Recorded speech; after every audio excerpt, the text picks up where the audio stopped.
नमस्कार मंडळी, मी वैशाली जारकी किचनमध्ये तुमचे स्वागत आहे। आज आपण बनवूया बटाट्याचे सँडविच। त्यासाठी मी कढई ठेवली आहे, त्यामध्ये तेल घ्यायचं, जिरं मोहरी टाकायची फोडणीला आणि नंतर आलं लसूण मिरचीची पेस्ट घालायची, चांगली परतवून घ्यायची आणि नंतर थोडा कढीपत्ता टाकायचा फोडणीसाठी।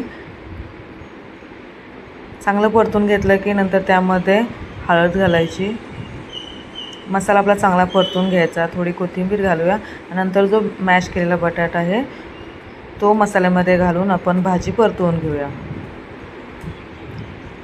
भाजी आपली परतवून झाली आहे, चवीनुसार ते मीठ थोडं टाकूया आणि नंतर थोडी कोथिंबीर टाकूया।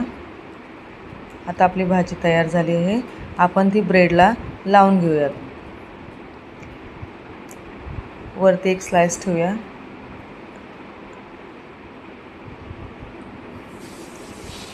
अशा ब्रेडला भाजी लावून घ्यायची आणि टोस्टरमधून ते बटर लावून टोस्ट करून घेऊया। आपलं बटाट्याचं सँडविच तयार झालं आहे।